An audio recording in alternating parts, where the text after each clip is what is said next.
दूसरे दिन सवेरे सवेरे पुजारी जी आज बहुत जल्दी जग गए। स्नान किया, भगवान को स्नान कराया, नई पोशाक पहनाई, बड़ी जल्दी कुछ भोग बनाकर भगवान को भोग लगाया।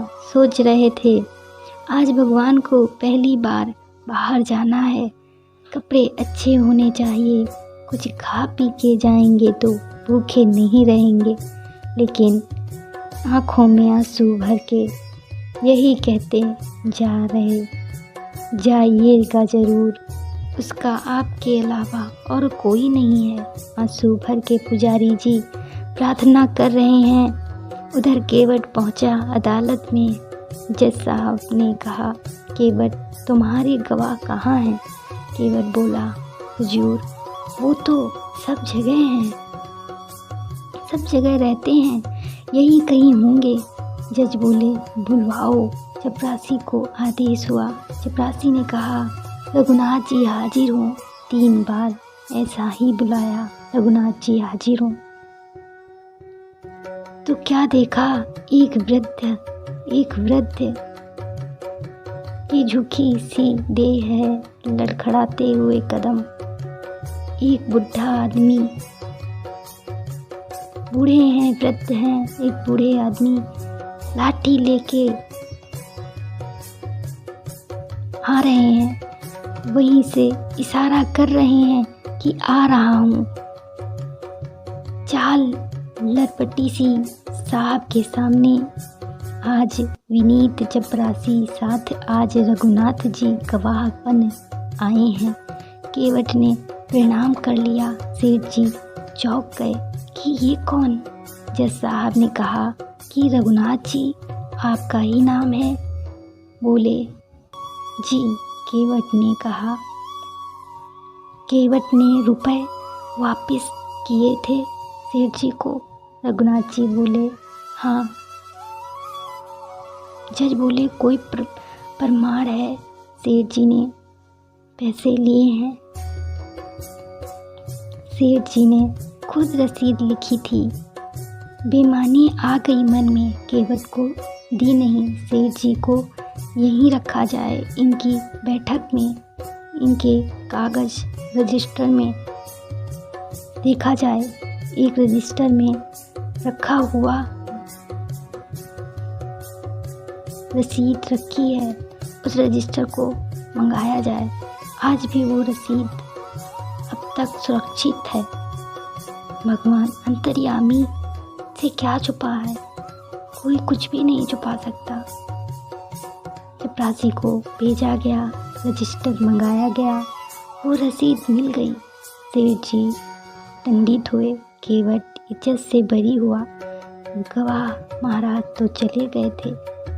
अपने चैम्बर में जज साहब ने केवट को बुलाया और केवट से एक बात पूछी।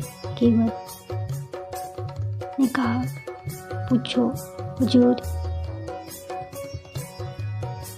ये रघुनाथ जी कहाँ रहते हैं? केवट ने कहा, हुजूर जहाँ हम रहते हैं।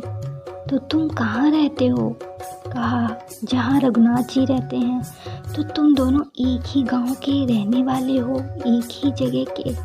कौन हैं ये तुम्हारे गांव के? अरे सरकार, पढ़े लिखे लोगों को कौन समझाए? पढ़े लिखे लोगों को समझाना मुश्किल होता है। अरे ये वो हैं जिनका मंदिर है। जज बोले, मंदिर के पुजारी तो लग नहीं रहे थे, और मंदिर इन्होंने बनवाया हो ऐसा भी नहीं लग रहा था। केवट बोले, केवट ने कहा, हुजूर ये वही हैं जो मंदिर में बैठे हुए हैं, मंदिर में विराजमान हैं। ये अब जज साहब चौके। चपरासी को बुलाया।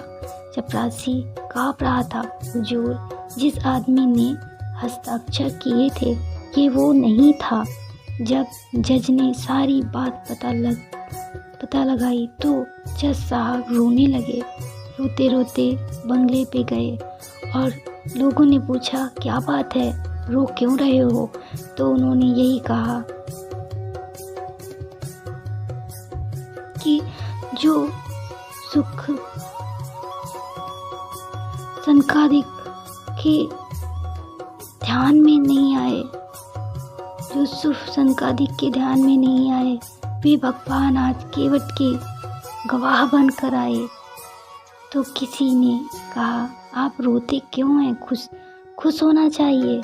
दुख तो केवल एक ही बात का है, बड़ी गलती, बड़ा अपराध हो गया है मुझसे, जो उनके विरुद्ध कुर्सी पे बना जज बैठा रहा।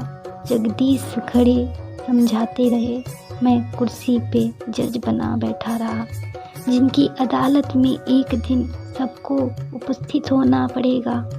वे भगवान खड़े खड़े गवाही देते रहे, ऐसा भाव भरा रोते रहे, अपने जज के पद से इस्तीफा दे दिया।